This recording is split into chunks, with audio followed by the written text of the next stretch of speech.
പഠിക്കാനൊന്നുമില്ല മോള്? പഠിക്കാനുണ്ട്. ഇനി എപ്പോൾ പഠിക്കാനാ അറിയില്ല.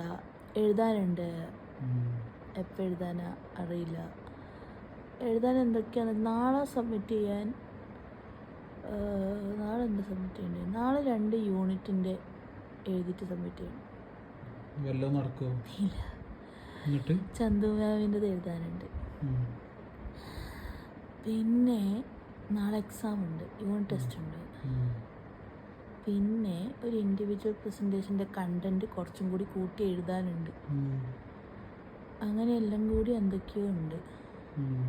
മറ്റന്നാൾ പ്രസൻറ്റേഷൻ ഉണ്ട്. ചാർട്ട് വാങ്ങാനുണ്ട്, എഴുതാനുണ്ട്, PPT ഉണ്ടാക്കാനുണ്ട്. ഇതൊക്കെ ഉണ്ടായിട്ട് വെറുതെ ഇരുന്നിരിക്കുന്നു. സ്ട്രെസ് ഇങ്ങനെ ഹൈ ലെവലാണ്. അപ്പോൾ അതൊന്നും ഇങ്ങനെ ഭയങ്കര സ്ട്രെസ്. ഭയങ്കര സ്ട്രെസ്. എന്നിട്ട് ഇപ്പോൾ ഒരു ഐസ്ക്രീം അല്ലേ തിന്നത്? ശരത്തിൻ്റെ അടുത്ത് പറയണം, ഒരു കോൺ ഐസ്ക്രീം എടുത്ത് തിന്നിട്ടുണ്ട് ശരത്തെ. നാളെ പണി എടുക്കുന്നു. സ്ട്രെസ്. ഞാനൊരു മഞ്ചും കഴിച്ചു. സ്ട്രെസ്. ശരത്തൊക്കെ കാണുന്നുണ്ടാവുമോ? നമ്മൾ ഈ മധുരം കഴിക്കുമ്പോണ്ടല്ലോ, നമ്മളുടെ ഈ സെറോട്ടോണിൻ ലെവൽ ഉണ്ടല്ലോ, ദാറ്റ് വിൽ ഇൻക്രീസ്. ദെൻ നമ്മുടെ ബ്രെയിൻ അതങ്ങ് ഇങ്ങനെ പ്രൊഡ്യൂസ് ചെയ്യുമ്പോഴാണ് നമ്മൾ ഹാപ്പി ആവും. ഹാപ്പി ഹോർമോൺസ് ഇങ്ങനെ പ്രൊഡ്യൂസ് ചെയ്യും. അപ്പം നമ്മുടെ സ്ട്രെസ് ലെവൽ കുറയും. അങ്ങനെ ഇപ്പം ഞാൻ ജിമ്മിൽ പോയില്ലേ, കുറച്ച് സ്ട്രെസ് കുറഞ്ഞു.